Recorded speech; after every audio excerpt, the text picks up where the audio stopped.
Bismillahirrahmanirrahim. Assalamualaikum warahmatullahi wabarakatuh. Selamat sejahtera. Alhamdulillah, summa alhamdulillah. Nahmaduhu wa nasta'inuhu wa nastaghfiruh wa na'udzu billahi min syururi anfusina wa min sayyiati a'malina. May yahdihillahu fala mudhillalah wa may yudlil fala hadiyalah. Asyhadu an la ilaha illallah wa asyhadu anna Muhammadan abduhu wa rasuluh. Rabbi shrah li sadri wa yassir li amri wahlul 'uqdatam min lisani yafqahu qawli, amma ba'd. Allahumma rabbi yassir wa la tu'assir ya karim. Allahumma faqihna fid din wa 'allimna ta'wil. Amin ya rabbal alamin. Syukur pada Allah Subhanahu wa taala. Sama-sama kita rafakkan kesyukuran pada Allah Subhanahu wa taala sehingga ke saat ini hari berganti hari, minggu silih berganti, bulan silih berganti. Allah Ta'ala masih lagi memberikan kepada kita dengan sifat kasih sayangnya, dengan sifat Rahman dan Rahimnya, dapat sama-sama kita duduk pada malam ini untuk kita melihat satu dua perkara, insya-Allah memberikan kekuatan kepada kita meneruskan kesinambungan kehidupan ini agar dapat dijalani dengan baik. Dan insya-Allah mudah-mudahan sahabat-sahabat yang baru saja mengikuti, ahlan wa sahlan, selamat datang. Saya jawab Waalaikumsalam warahmatullahi wabarakatuh. Boleh tag rakan-rakan, boleh sebar-sebarkan dahulu. InsyaAllah kita malam ni masih lagi nak meneruskan motivasi kita dengan melihat tajuk yang seterusnya dalam kitab Jadid Hayatak, dalam buku karya Syekh Muhammad Al-Ghazali ini. Malam ini diberikan tajuk baru dalam bab yang baru berkaitan dengan wahyu yang membawa kebenaran. Wahyu yang membawa kebenaran. Yang kita imani sekarang ini, bila kita membaca ayat-ayat Allah Subhanahu wa taala dan sebagainya tu, ada perincian-perincian di sini. Walaupun nampak tajuknya seolah-olah nampak macam besar, grand, macam seminar dan sebagainya, tapi jangan risau, insya-Allah perincian-perincian yang saya akan cuba kongsikan ini insya-Allah bertepatan ataupun dapat sama-sama kita mengambil manfaat. Paling kurang sementara kita nak menanti solat Isyak ini, paling kurang kita nak dapatkan satu dua perkara yang kita boleh aplikasikan dalam kehidupan. Tuan-tuan dan puan-puan dirahmati oleh Allah Subhanahu wa taala, kenapa kita melazimi kuliah-kuliah agama? Kenapa kita melazimi untuk mendengar perkara-perkara yang baik ini? Tanamkan dalam hati kita untuk beramal. Minta pada Allah Subhanahu wa taala, Allahumma a'inni ala dzikrika wa syukrika wa husni ibadatik. Dan mungkin antara jalan Allah nak kita menjadi baik, Allah nak saya jadi baik, Allah berikan keizinan untuk kita bercakap perkara yang baik, mendengar perkara yang baik, dan insya-Allah mudah-mudahan dengan mendengar perkara-perkara sebegini menambahkan lagi tahap keimanan kita kepada Allah Azza wa Jalla. Tuan-tuan dan puan-puan dirahmati oleh Allah Subhanahu wa taala, kalau kita sudah bersedia, jom sama-sama kita lihat apa yang dikatakan tentang wahyu yang membawa kebenaran. Wahyu yang membawa kebenaran, pastinya tuan-tuan, kalau saya nak mengambil satu contoh dalam ayat Allah Subhanahu wa taala, surah Al-Baqarah, Allah sebutkan kepada kita, sebut saja tentang wahyu, pastinya tentang Quran, sunnah dan sebagainya. Dalam Quran sendiri, Quran sebuah kitab yang tidak pernah ada kesilapan, sebuah kitab yang tidak pernah jemu-jemu dibaca oleh kita. Hatta kalau kita baca pada ayat surah Baqarah sendiri pun, Alif Lam Mim Zalikal Kitab La Raiba Fih. Ini penegasan Allah nak sebut ni, tanpa ada sedikit pun keraguan. Allah nak sebutkan, Allah tegaskan kitab ini La Raiba Fih, tidak ada keraguan langsung padanya, secara tegas. Mana mungkin kalau seorang penulis buku mampu memberikan confidence yang sebegitu, tapi Allah Subhanahu wa taala dengan sifat kesempurnaannya mampu menyebut sebegitu. Ada sesuatu mesej yang nak disampaikan kepada kita. Sebab itu Syekh Muhammad Al-Ghazali menyebutkan kepada kita dalam konteks akal dan logik, Islam merupakan sistem untuk membentuk pemikiran pada disiplin tertentu. Ini tuan-tuan kita akan jumpa nanti. Apa yang disebutkan tentang wahyu yang membawa kebenaran ni? Pastinya apa yang kita sedang lakukan bagi yang beragama Islam, ibadah-ibadah yang kita lakukan itu ada kaitannya dengan kehidupan ini.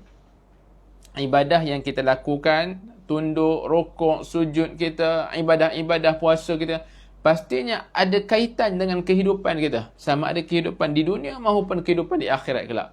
Sebab itu dalam konteks akal dan logik, Islam ini nak membentuk pemikiran pada disiplin tertentu. Bukan seolah-olah kita hanya diberikan saja, tetapi dengan akal yang Allah Ta'ala berikan ini, ada disiplin-disiplin yang membentuk kita untuk menerokai, untuk membaca, menggali, dan akhirnya kita akan jumpa rasional-rasionalnya. Sebagaimana premis pengetahuan dibuat untuk menghasilkan kesimpulan yang tepat dan sahih. Sebagaimana kalau saintis-saintis buat kajian tentang sesuatu fakta dan sebagainya, begitu juga akal dan logik, Islam juga membentuk pemikiran, disiplin pemikiran kita. Dan insya-Allah kita akan faham nanti. Sementara dalam konteks sosial dan psikologi, Islam ni merupakan sistem untuk mengatur emosi dan perasaan. Kalau dari sudut psikologi, dari sudut sosial, kenapa sistem ini dibuat? Kenapa wahyu ini diturunkan dan sebagainya itu? Nak membentuk ataupun nak mengatur emosi dan perasaan sehingga perilaku seseorang melahirkan kebaikan dan menguatkan tali persaudaraan serta dapat menafikan keburukan dan menghilangkan sifat mementingkan diri sendiri. Tuan-tuan rasa jangan rasa macam tingginya malam ni, rasa perbahasan macam berfalsafah. Bukan, ini sebagai mukadimah awal nak meletakkan pada kita bila Islam itu datang, wahyu yang Allah Taala berikan kepada Nabi junjungan Nabi sallallahu alaihi wasallam untuk agama kita ini, bila disifatkan tentang akal dan logik, maka nak membentuk pemikiran kita seolah-olah menjadi pemikiran yang berdisiplin. Bila dibentuk sosial dan psikologi, jadi Islam ni merupakan satu sistem yang mengatur kehidupan manusia ni, mengatur emosi, mengatur perasaan, perilaku seseorang itu, akhirnya menghasilkan perasaan yang baik, menguatkan tali silaturahim, kebaikan dan sebagainya. Islam menyiapkan petunjuk bagi manusia untuk menuju kebenaran dan kesempurnaan yang boleh diketahui melalui akal dan hati mereka. Untuk tujuan itulah wahyu diturunkan. Masya Allah, tabarakallah. Tuan-tuan lihat. Ini saya ulang sekali lagi. Islam siapkan petunjuk bagi manusia untuk menuju kebenaran. Nak sampaikan Islam, pasti setiap perundangan yang dilakukan adalah untuk menegakkan kebenaran. Setiap wahyu yang diturunkan, setiap sistem yang diadakan, pastinya tidak akan memberatkan kepada sesiapa pun. Pastinya di atas dasar nilai kebenaran. Allahumma salli ala sayyidina Muhammad. Untuk tujuan itulah wahyu diturunkan bersama peringatan khabar bergembira yang terkandung di dalamnya. Sebagaimana yang Allah Subhanahu wa taala sebutkan dalam surah An-Nisa, Allah Subhanahu wa taala menyebut tentang Allah menurunkan hukum ini kepadamu supaya kamu tidak sesat. Allah Maha mengetahui segala sesuatu. Dalam surah Ali Imran juga disebutkan oleh Allah, demikianlah Allah menerangkan ayat-ayatnya kepadamu supaya kamu mendapat petunjuk. Untuk apa Allah Taala turunkan kitab? Untuk apa Allah Ta'ala berikan kepada kita wahyu dan sebagainya? Berikan kepada Nabi SAW untuk Nabi ajar kepada umatnya wahyu. Tidak lain tidak bukan untuk membimbing umatnya ke arah kebenaran. Allah Ta'ala nak bimbing hamba-hambanya. Bagi kita yang berakal ini, maka kita nak berfikir dengan waras. Akhirnya setiap wahyu itu membawa kita ke arah kebenaran. Cuba kita fikirkan tuan-tuan. Cuba kita fikirkan keindahan dan kebesaran Allah. Cuba kita fikirkan ujian kesabaran, ujian di atas muka bumi Allah. Cuba kita fikirkan nikmat-nikmat di atas muka bumi Allah. Semuanya itu akhirnya di penghujungnya kita akan dapat lihat bahawa maha suci, maha hebatnya Allah Subhanahu wa taala. Kemudian diberikan kepada kita ibadah itu jalan menuju petunjuk. Ibadah yang kita lakukan ini jalan menuju petunjuk. Kenapa kita baca ataupun kenapa kita mengetahui? Inilah semangat tuan-tuan. Semangat mengetahui punca kenapa kita buat sesuatu. Ataupun kata orang Jawanya why factor lah tuan-tuan. Kan why factor, kenapa? Kenapa buat sebegini? Kenapa buat sebegitu? Kenapa kita beribadah pada Allah? Ia bukan sekadar kita kata arahan. Arahan Allah dah Allah suruh buat, kita buatlah, bukan. Mungkin ia salah satunya, tetapi bila kita mengetahui sebab musababnya, maka akan bertambah-tambahlah kegembiraan dan kemanisan untuk kita melakukan ibadah.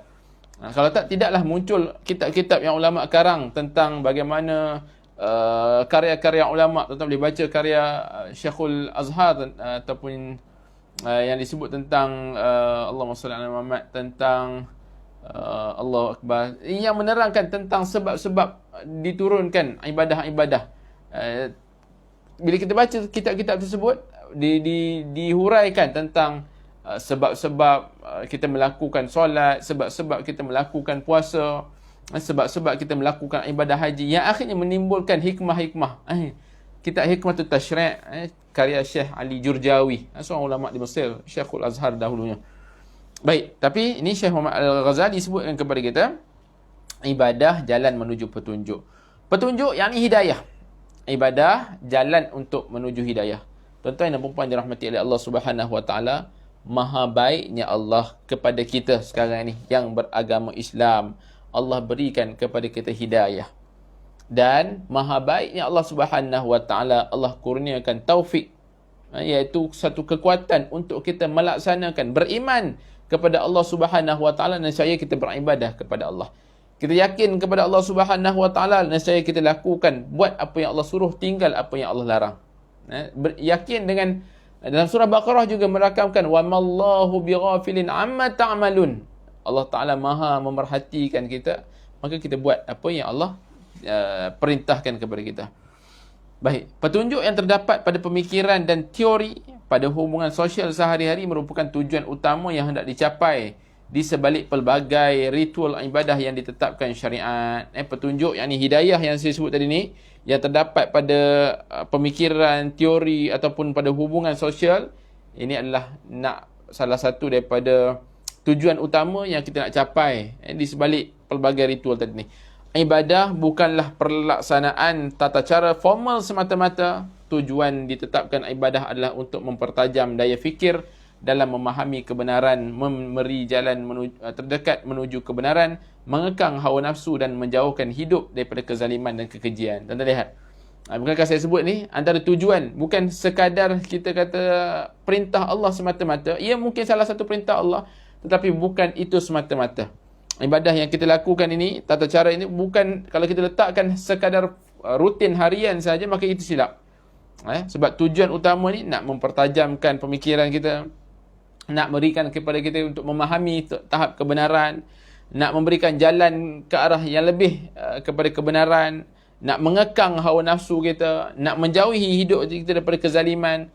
Allah rakamkan dalam surah Taubah, yang memakmurkan masjid-masjid Allah hanyalah orang yang beriman kepada Allah dan hari akhirat, serta tetap mendirikan solat, menunaikan zakat dan tidak takut kepada sesiapa pun selain kepada Allah. Merekalah orang yang diharapkan termasuk golongan orang yang mendapat petunjuk. Maka orang yang melaksanakan ibadah semua ni, Allah akhirkan ayat ni, merekalah golongan yang mendapat petunjuk. Rupa-rupanya antara tujuan ni kita nak mendapat petunjuk daripada Allah Subhanahu Wa Taala. Jadi iman kepada Allah Subhanahu Wa Taala dan hari akhirat, seterusnya kewajipan salat dan zakat ialah cahaya dalam kehidupan manusia yang dapat membantu mereka melangkah menuju kebenaran. Kenapa kita buat sesuatu ini? Kerana keimanan kita. Tuan-tuan dan puan-puan yang dirahmati oleh Allah Subhanahu Wa Taala, saya pernah sebutkan dahulu, kadang-kadang kita rasa orang yang solat 20 rakaat itu mungkin kekuatan pada fizikalnya. Tetapi kita silap. Sebab bila kita bandingkan kekuatan fizikal, ramai orang muda yang tak mampu untuk solat 20 rakaat. Terbalik saja pada tarawih. Tapi ramai orang tua, kita kata veteran-veteran, ayah-ayah, pakcik-pakcik yang mampu untuk mendirikan solat. Walaupun hakikatnya kakinya sakit, lututnya sakit dan sebagainya, tapi mampu berdiri 20 rakaat. Akhirnya kita tanya, kenapa? Sebab dia berdiri bukan hanya didasari oleh kekuatan fizikal semata-mata, tapi berdirinya di atas kekuatan keimanan juga. Di atas, akhirnya kita berbalik kepada keimanan, kekuatan keimanan jugalah yang didasari menyebabkan dia mampu untuk berdiri lama, timbul keseronokan, kegembiraan. Inilah yang kita buat mereka ni melangkah menuju kebenaran dan membuat mereka ni mengikut jalan kebenaran sehingga tidak mengingkari dan melencong daripadanya. Sebab apa tadi ni? Sebab keimanan kepada Allah Subhanahu Wa Taala. Yang kedua, orang yang tidak berupaya memanfaatkan cahaya terang dan hidayah ketika menjalinkan hubungan dengan Allah, semua ibadahnya sia-sia. Syekh Muhammad Ghazi sebut kepada kita ni, kalau kita tak mampu untuk merasakan bahawa kemanisan dalam beribadah, tak mampu untuk merasakan bahawa setiap ibadah itu ada kaitan dengan Allah Subhanahu Wa Taala, kita khawatir, kita bimbang, ibadah itu akan jadi sia-sia. Kenapa kita melakukan solat sebagai contoh? Disebabkan oleh arahan daripada mak ayah. Kenapa kita buat? Sebab ada jiran buat, sebab ada kawan buat. Hanya semata-mata. Maka ibadah itu dikhawatiri sia-sia sahaja. Solat yang dia dirikan dan zakat yang ditunaikan tidak memberikan apa-apa kesan. Inilah rahsia yang diungkapkan oleh penghujung ayat tadi. Merekalah orang yang diharapkan termasuk golongan yang mendapat petunjuk. Bentuk-bentuk kesolehan dan ketaatan formal dianggap tidak cukup dan tidak bermanfaat kecuali diiringi kesedaran. Kenapa kita buat sesuatu ni? Perlu timbul kepada dalam diri kita ni di atas dasar kesedaran. Bukan sentimen semata-mata. Kesedaran ini datang daripada ilmu. Mendirikan solat, mengharapkan rahmat dan redha Allah Subhanahu Wa Taala, bukan sekadar ikut-ikutan, bukan sekadar sentimen perasaan. Kita sedih baru kita solat, kita tertekan baru kita solat. Kita rasa bila tengok mak ayah kita suruh solat baru kita solat. Kita malu dengan pasangan kita baru kita solat. Mungkin pada permulaan ya. Pada permulaan untuk kita nak mengikis kemalasan, untuk kita mulakan langkah baru kita kepada Allah Subhanahu Wa Taala, mungkin memerlukan paksaan. Tapi selepas itu didasari dengan sentimen ilmu. Kita baca, kita tahu, maka kita seronok untuk melakukan ibadah kepada Allah Subhanahu Wa Taala. Pada hakikatnya tuan-tuan, Syekh Muhammad Ghazali sebut kepada kita, Allah Subhanahu Wa Taala melarang hamba-hambanya melakukan perbuatan tercela kerana perbuatan itu dapat merosakkan akal, menjatuhkan kehormatan, mendorong tersebarnya kezaliman di tengah-tengah mereka, serta menyebabkan perasaan dan fikiran mereka berada dalam kehampaan, kegelapan dan kebingungan tanpa arah. Hakikatnya, Allah Ta'ala memang melarang kita melakukan perkara-perkara yang bertentangan dengan syarak. Tapi manusia masih lagi melakukan. Sebab itu banyak kemudaratan berlaku. Sebab itu akhirnya merosakkan amalnya, merosakkan fikirannya, merosakkan akalnya, menjatuhkan kehormatannya. Allah sebut dalam surah Taha, barang siapa mengikut petunjukku, dia tidak akan sesat dan tidak akan celaka. Barang siapa berpaling daripada peringatanku, maka sungguh baginya kehidupan yang sempit dan kami akan menghimpunkan pada hari kiamat dalam keadaan buta. Yang disebutkan tentang bagaimana manusia yang telah yang diberikan peringatan oleh Allah Subhanahu Wa Taala tetapi tidak mahu mengikutinya. Ini antara yang dibangkitkan pada hari kiamat kelak dalam keadaan yang buta, yang disempitkan kehidupannya. Orang yang memilih sikap riak berbanding ikhlas akan ditimpa kesengsaraan, ibarat kesengsaraan yang ingin pergi ke Iskandariah dari Kahirah tapi enggan bergerak menuju ke sana. Dia hanya bergerak di tempat yang sama sehingga keletihan membuatnya berhenti tanpa pernah tiba di tempat tujuan. Allahu Akbar. Allahumma salli ala sayyidina Muhammad. Syekh Muhammad Ghazali sebutkan kepada kita nak dapatkan sesuatu daripada Allah Subhanahu Wa Taala. Tapi kenapa kita tak nak buang sifat riak tersebut? Kita nak dapat nikmat daripada Allah Subhanahu Wa Taala. Tapi kenapa dalam masa yang sama kita mengharapkan pujian daripada manusia? Kita mengharapkan kalau manusia tak puji kita, akhirnya kita perasaan kita tak sama dengan bila ni. Tapi sedangkan kita nak harapkan redha Allah.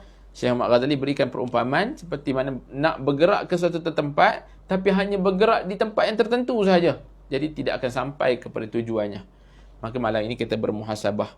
Ibadah pastinya tidak pernah membebankan kita. Wahyu yang diturunkan oleh Allah Subhanahu Wa Taala ini sangat selari dengan pergerakan emosi, akal, pergerakan manusia dan sebagainya. Tidak pernah untuk membebankan manusia. Atau bila kita baca ayat-ayat sebegini, Allah Ta'ala sebenarnya memang menunggu-nunggu amal ibadah yang kita lakukan untuk kita memperbaiki diri kita di atas muka bumi Allah, sekaligus mendapat rahmat untuk kekal tenang di akhirat kelak. Orang yang memilih zina berbanding nikah akan ditimpa penderitaan seperti deritanya seekor anjing yang dipukul setelah mencuri makanan. Anjing itu dipukul beberapa kali sehingga jumlah pukulan yang diterimanya lebih banyak daripada makanan yang masuk ke mulutnya. Betul? Kadang-kadang manusia yang kena hukum itu lebih daripada apa yang dilakukan. Bentuk-bentuk kemaksiatan ini tidak hanya memberi kesan buruk pada pelakunya tetapi juga bagi masyarakat umum yang turut akan menerima kehinaan. Berleluasanya kemaksiatan di tengah-tengah masyarakat akan menghancurkan kemuliaan umat sebagaimana tersebarnya wabak penyakit yang mematikan jasad. Ini banyak perumpamaan-perumpamaan yang Syekh Muhammad Ghazali berikan kepada kita. Supaya apa?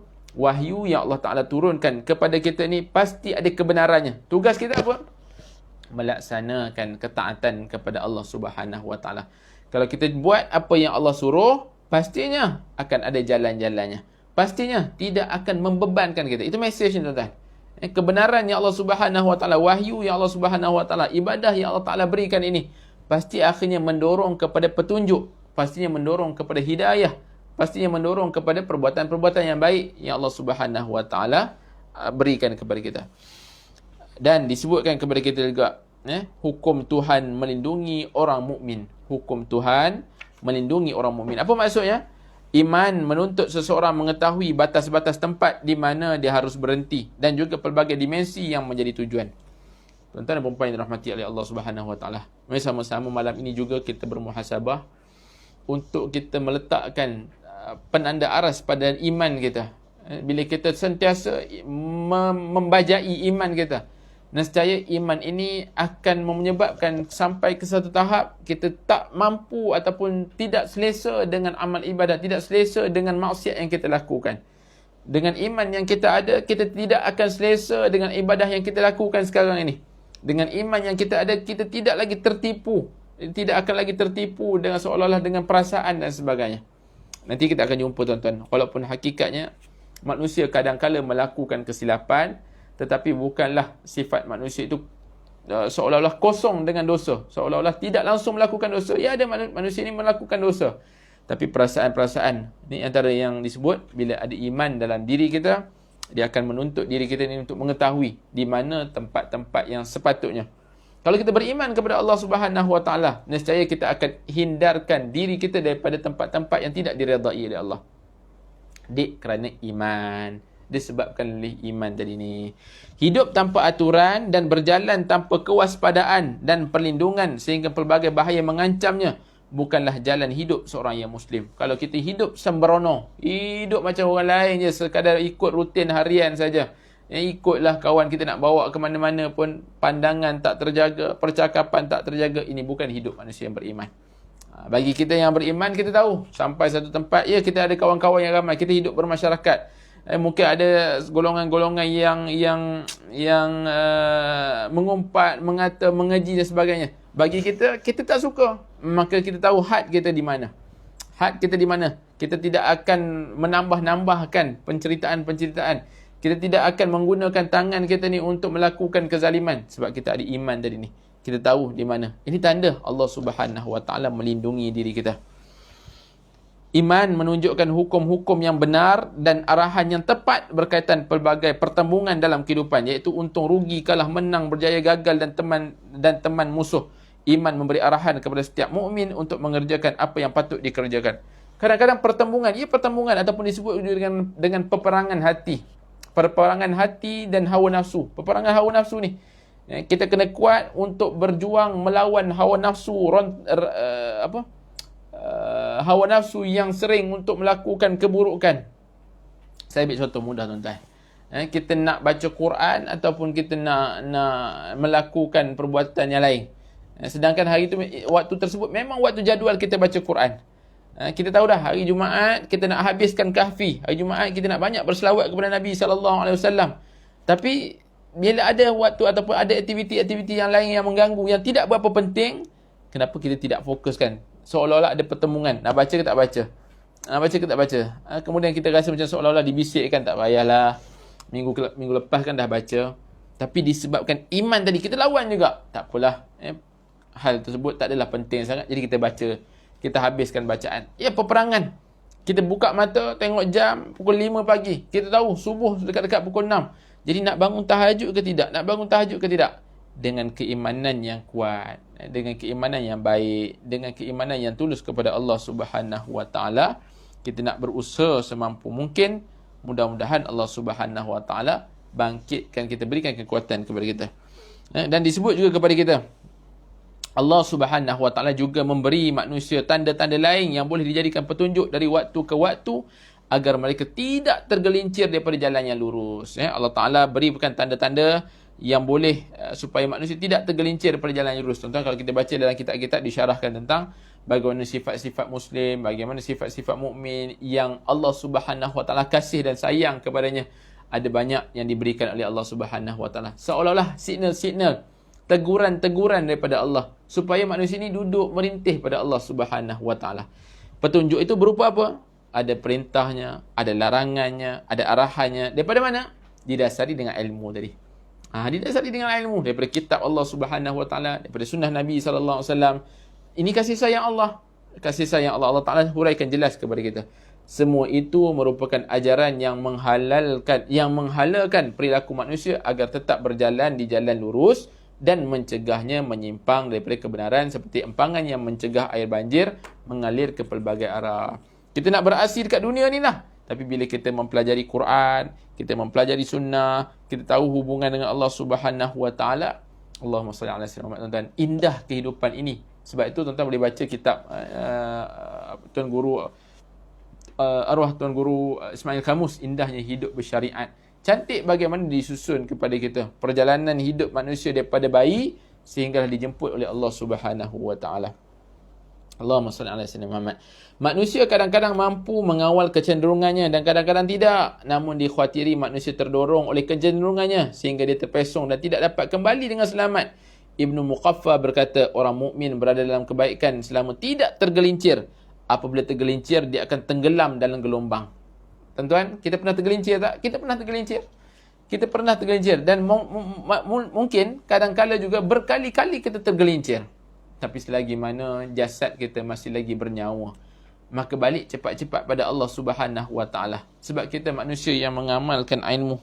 Sebab kita manusia yang Allahumma salli alaihi wasallam, manusia yang melazimi majlis-majlis ilmu. Maka ini menjadi satu kekuatan buat kita untuk beramal dengan ilmu yang kita pelajari. Minta maaf tuan-tuan, gangguan sikit kat bawah. Masya-Allah, tabarakallah.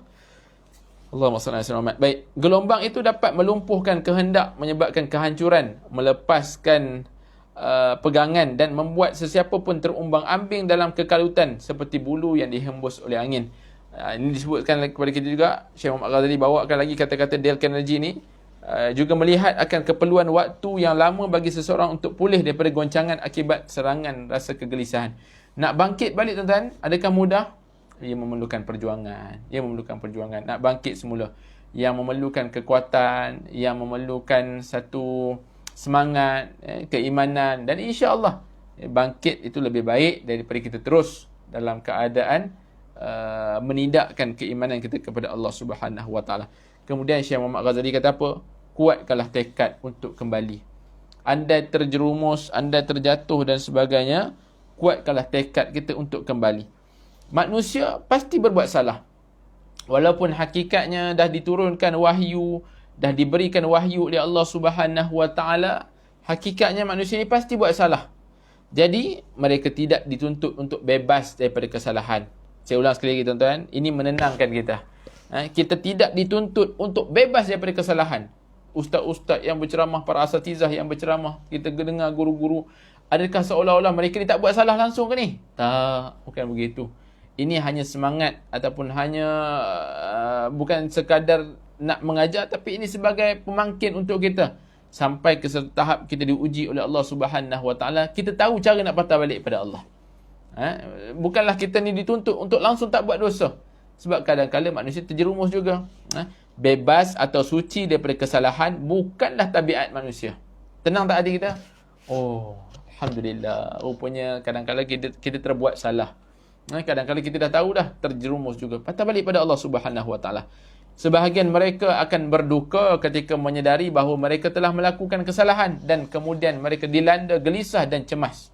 Hal terbaik untuk dilakukan adalah membebaskan diri daripada semua yang telah terjadi dan tidak terus membiarkan gelombang nafsu mengheretnya daripada satu perbuatan buruk ke perbuatan yang lebih buruk, daripada kegelapan menuju kegelitaan. Boleh jelas tuan-tuan? Kalau kita ada perasaan-perasaan begitu, bersyukurlah. Perasaan apa tu? Perasaan tidak senang dengan dosa yang telah kita lakukan. Perasaan gelisah dengan dosa yang kita lakukan, maka beruntunglah. Ada perasaan gelisah dengan dosa yang kita lakukan, tapi tak cukup dengan hanya perasaan saja, disusuli dengan taubat kepada Allah. Sebab itu Syekh Muhammad Ghazali sebutkan kepada kita tekad untuk bangkit semula. Bila kita melakukan kesilapan, kesalahan, suatu perkara yang menyebabkan kemurkaan Allah Subhanahu wa taala, jangan terus-terus merasa gelisah yang berpanjangan saja, tapi bangkit daripada kegelisahan tersebut untuk membuka buku baru. Membuka buku baru, nak memadamkan kesilapan-kesilapan yang lain. Hal terbaik untuk dilakukan adalah bebaskan diri. Maksudnya terus bebaskan diri kita daripada perasaan-perasaan tersebut. Jangan terus, jangan biarkan alang-alang dah jahat ni, biar jahat je lah. Kan, alang-alang dah buat dosa ni. Sebab kadang-kadang manusia yang, sebagai contoh saya ambil, manusia yang melazimi menipu dalam kehidupannya, dia akan menipu lagi untuk menutup menipu yang pertama. Kemudian dia terpaksa menipu lagi untuk menutup tipu-tipunya lagi. Akhirnya tuan-tuan, berpanjanganlah maksiat-maksiat dilakukan tersebut. Walaupun hakikatnya Nabi SAW sebutkan kepada kita sendiri. Kalau kita bacalah hadis-hadis tentang menyebut tentang dosa pasti meresahkan manusia. Dan pastinya manusia ni kadang-kala walaupun seolah-olah mampu untuk menzalimi manusia yang lain, nampak hebat, tapi sebenarnya jauh di perasaan hatinya, perasaan gelisah, tidak senang dengan apa yang dilakukan. Pasakkan tekad yang kuat untuk tidak menapaki jalan kesesatan. Saya ulang semula tuan-tuan. Syekh Muhammad Ghazali pesan kepada kita, pasangkan tekad yang kuat untuk tidak menapak jalan kesesatan. Jadi, jika kita terpaksa menapakinya kerana dipaksa ataupun tertipu, maka tekadlah untuk tidak terjerumus lebih dalam lagi. Kalau kita tertipu ataupun terpaksa, tertipu ni tertipu dengan diri sendiri, tertipu dengan jalan yang kita ambil, akhirnya kita terpaksa buat perkara-perkara yang bukan-bukan, tekadlah janganlah akhirnya alang-alang menyelup perkasam, biar sampai ke pangkal lengan, akhirnya alang-alang buat dosa, biarlah terus dosa, jangan begitu. Tarik handbrake, toleh ke belakang, cari jalan yang benar, kembalilah bertaubat kepada Allah Subhanahu Wa Taala. Segeralah kembali ke tempat yang pertama kali kita masuk tadi ni. Kadang-kadang kita ditimpa satu tragedi yang kita dijangkakan dan kita bersungguh-sungguh menghindari dan menolaknya. Tapi tragedi itu benar-benar berlaku. Kita akan merasa jauh lebih baik apabila kita menghadapinya dengan tenang dan teguh, lalu mengurangi rasa letih yang disebabkan oleh tekanan rasa cemas dan luapan emosi. Sebahagian orang kadang-kadang menderita gangguan saraf otak akibat ditimpa musibah atau diselubungi kemarahan. Apakah itu bukti keimanan atau kebaikan? Tidak. Semua itu bukanlah petanda keimanan dan juga bukan sikap orang pahlawan yang bersahaja. Sebab tu Syekh Muhammad Ghazali bawakan kepada kita satu ungkapan ketika meletusnya perang sivil di Amerika. Lincoln berusaha menenangkan pasukannya yang bersiap-siap menghadapi musuh. Sungguh perasaan marah dan benci yang ada pada diri kalian jauh lebih besar berbanding yang bergelojak dalam dadaku. Kadang-kadang aku juga merasakan, namun aku tidak membiarkan kemarahan mengalah dan menghancurkanku. Tidak sepatutnya seseorang menghabiskan separuh hidupnya dalam ruang amarah dan kebencian. Andai serang seorang musuh berhenti memerangiku, aku tak akan sekali berfikir tentang permusuhan denganku pada masa yang lalu. Tengok tuan-tuan, bagaimana kita mengawal emosi kita sebenarnya. Bagaimana kita mengawal keadaan diri kita bila diuji oleh Allah Subhanahu Wa Taala, ataupun saat kita melakukan sesuatu yang tidak disukai oleh Allah Subhanahu Wa Taala, bagaimana kita nak mengawal diri kita untuk bertekad patah balik semula kepada Allah Subhanahu Wa Taala. Tidak terus tenggelam dengan emosi yang kita ada ini. Seandainya kita melakukan suatu perkara yang tidak disukai oleh Allah Subhanahu Wa Taala, tidak terus tenggelam, tapi berpatah balik, mencari jalan keluar, mencari jalan yang diredai oleh Allah Subhanahu Wa Taala. Boleh tak lakukan? Kita sama-sama usaha tuan-tuan. Andai kita dah termasuk ke dalam jalan yang tidak diredai oleh Allah Subhanahu Wa Taala, ataupun sudah melalui setengah daripada jalan itu, perasaan-perasaan resah, gelisah pasti ada, patah balik. Lihatlah jalan yang kalau mengikut Syekh Muhammad Ghazali, pusinglah semula ke kawasan ataupun pusinglah semula ke tempat permulaan kita masuk tadi untuk mencari jalan lain yang lebih menenangkan kita. Tidak ada ruang di sini untuk berpanjang kata menyebutkan teks-teks Quran dan sunnah yang memerintahkan kita menjauhi kebencian, permusuhan dan kemarahan, atau yang menganjurkan sikap memaafkan dan menyayangi, menjaga kesucian hidup seraya mengharap balasan kebaikan daripada Allah.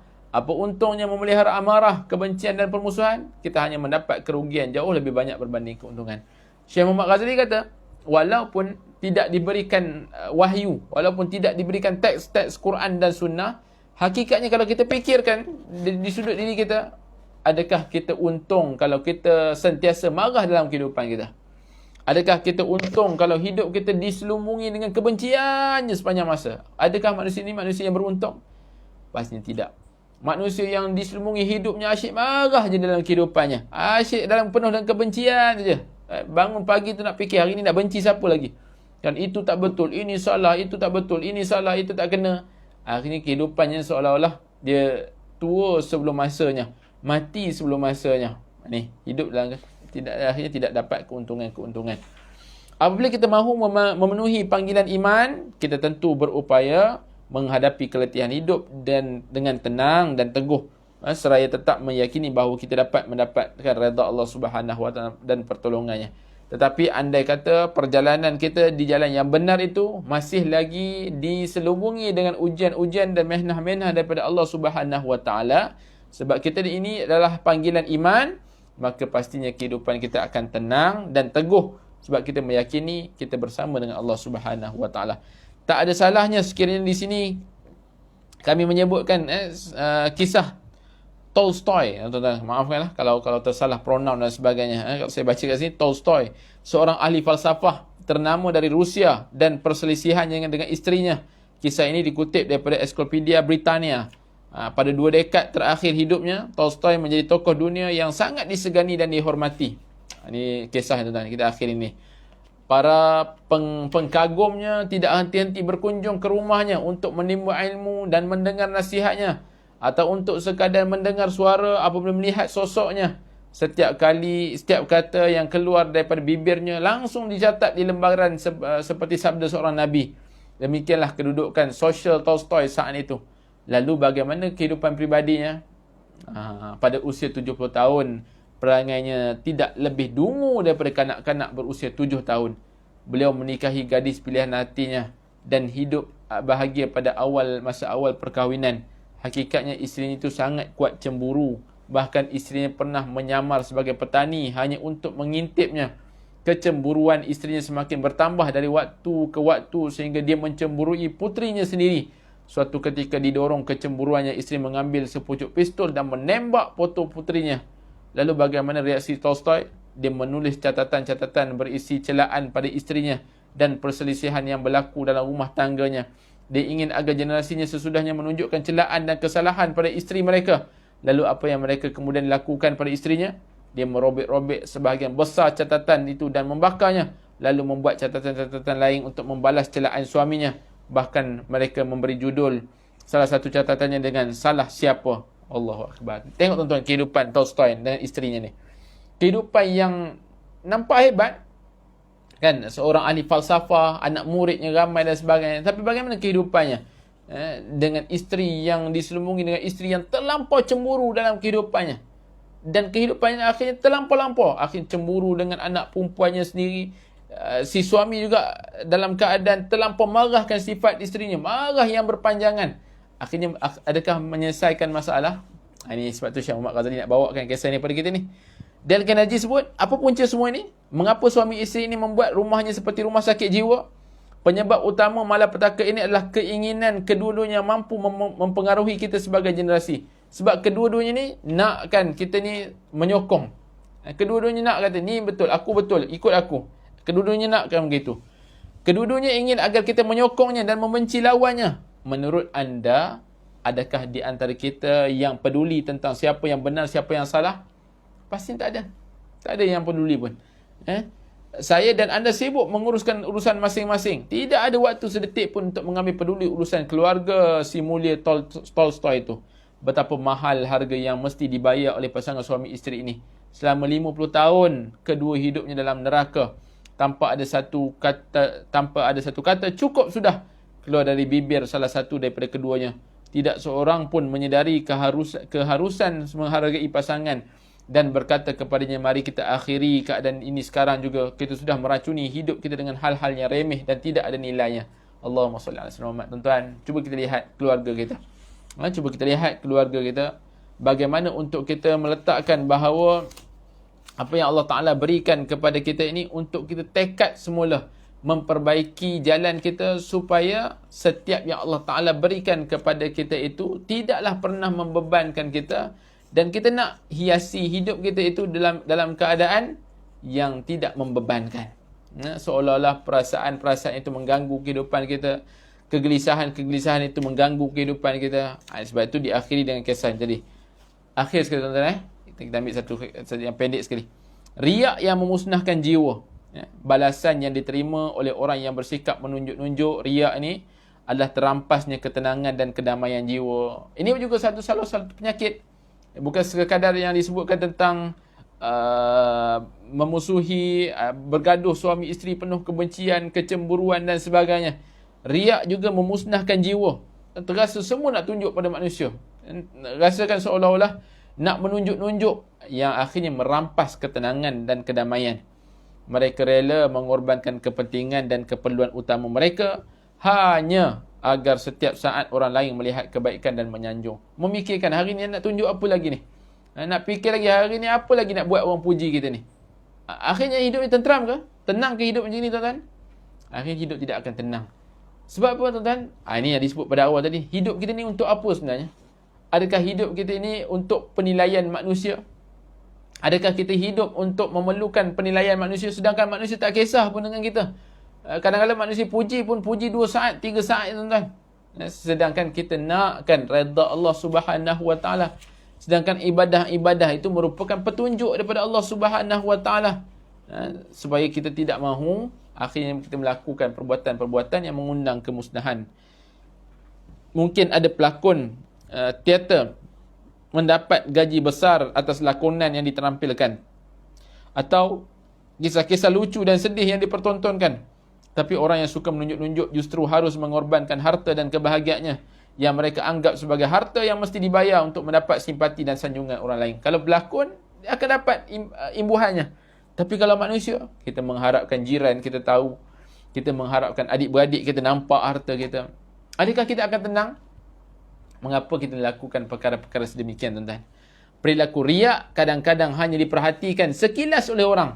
Kadang-kadang hanya sebentar dikomentarkan. Saya sebut 2-3 minit je. Dia puji bagus lah, hebat lah. Kemudian, kita manusia yang mencari-cari untuk dipuji manusia, tidak akan tenang dalam kehidupannya. Akhirnya membuatkan kehidupannya tu membazir saja, tuan-tuan. Semua orang tidak begitu peduli akan sikap menunjuk-nunjuk yang dipertontonkan seseorang kerana mereka pun sibuk menguruskan keperluan masing-masing. Keperluan dan kepentingan ini jugalah yang memenuhi fikiran mereka sehingga tidak ada ruang untuk memikirkan perilaku orang lain yang suka menunjuk-nunjuk. Tuan-tuan, akhir sekali, hiduplah secara seimbang. Ini bagi tajuk wahyu yang membawa kebenaran tadi. Syekh Muhammad Ghazali bawakan kepada kita dalam konteks akal untuk kita memahami, dan juga dalam konteks sosial untuk kita memahami bahawa wahyu yang Allah Subhanahu Wa Taala berikan itu tidak pernah salah. Wahyu yang Allah Ta'ala berikan itu di atas jalan kebenaran. Kemudian ibadah yang Allah Ta'ala berikan kepada kita itu adalah jalan petunjuk mencari redha Allah. Allah Ta'ala berikan kepada kita iman. Untuk kita dengan keimanan tersebut, maka Allah Ta'ala akan melindungi kita. Kemudian seandainya masih lagi kita membuat kesalahan, maka bangkit semula dari kegagalan tersebut. Dan dalam kehidupan kita, jangan sesekali kita rasa nak mengharapkan pada manusia lain untuk mendapatkan, seolah-olah manusia tak kisah pun dengan kehidupan kita. Akhir sekali, tuan-tuan, hiduplah secara seimbang. Saya kempen kepada diri saya, tuan-tuan perempuan pada malam ni yang mendengar, hiduplah secara seimbang. Andai seseorang bersimpuh menghadap Tuhannya bagai meminta petunjuk dan pertolongan, nescaya dia akan membimbingnya pada sesuatu yang menenangkan hati dan menghilangkan kedukaannya. Seseorang berduka dan didera rasa gelisah kerana dia membandingkan kebaikan yang dimiliki dengan ribuan kekurangan yang dirasakan. Allahu Akbar. Allahumma salli ala sayyidina Muhammad. Entah, saya ulang semula. Seseorang berduka, bersedih dan didera rasa gelisah kerana dibandingkan kebaikan yang dimiliki dengan ribuan kekurangan yang dirasakan. Dia rasakan itu salah, ini tak cukup lagi, itu tak cukup lagi. Perasaannya tidak akan tenang. Perasaannya tidak akan tenang. Hakikatnya dia sudah mempunyai rumah yang baik, dia sudah mempunyai kenderaan walaupun kecil, dia sudah mempunyai anak, mempunyai suami, pekerjaan dan sebagainya. Tetapi disebabkan perasaan ini masih lagi memikirkan, itu tak cukup, ini tak kena, itu tak cukup. Akhirnya kesenangan yang dinikmati itu tidak dinikmati. Yang dinampaknya, yang meliputinya adalah kekurangan. Dia didera rasa gelisah. Jika kita membuka mata lebar-lebar, kita pasti akan menemukan orang yang keadaannya jauh lebih kekurangan. Sebab itu Nabi SAW menyebut dalam hadis riwayat Muslim, urusan-urusan dunia, lihatlah manusia yang di bawah. Urusan-urusan dunia, lihat orang yang di bawah. Tapi urusan-urusan akhirat, lihat orang di atas. Ia menenangkan kita. Kalau urusan dunia kita lihat manusia yang berada di atas, kita akan membanding-bandingkan kehidupan kita. Jadi ini nak ajar kepada kita ni, supaya hidup secara seimbang. Jarang sekali seseorang mahu mengingatkan penghujungnya. Jarang sekali seseorang mahu mengingat penghujung hidupnya. Apabila ditimpa kesedihan, musibah, dia menunjukkan ekspresi berlebih-lebihan atau membesar-besarkan masalahnya. Dia sama sekali tidak mahu mengingat bahawa suatu saat nanti kesedihan akan hilang. Atau jika tidak, dia sendiri pun akan meninggalkan kesedihan ketika maut datang menjemputnya. Jarang kan? Manusia yang ingat pada penghujung, tapi sibuk memikirkan waktu yang seolah-olah kekurangan-kekurangan yang ada pada dirinya. Akhir sekali tuan-tuan, Syekh Muhammad Ghazali pernah menyebut, saya pernah mengira-ngira sebagaimana jika kematian ini tidak ada dan tidak perlu diratapi. Saya juga pernah cuba melupakan bahawa kehidupan ini akan berakhir. Tapi apa jadi jika kematian itu benar-benar ada? Apa yang akan kita lakukan jika kematian memang akan datang dan membuat semua yang terhimpun menjadi tidak keruan dan akan terkumpul menjadi tercerai-berai? Allahu Akbar. Ini antara pemikiran Syekh Muhammad Ghazali yang sangat baik. Tidak ada yang mampu dilakukan kecuali mengingatnya. Kita ingat satu pemutus kelazatan, yakni kematian, kehidupan kita akan dapat diuruskan dengan baik.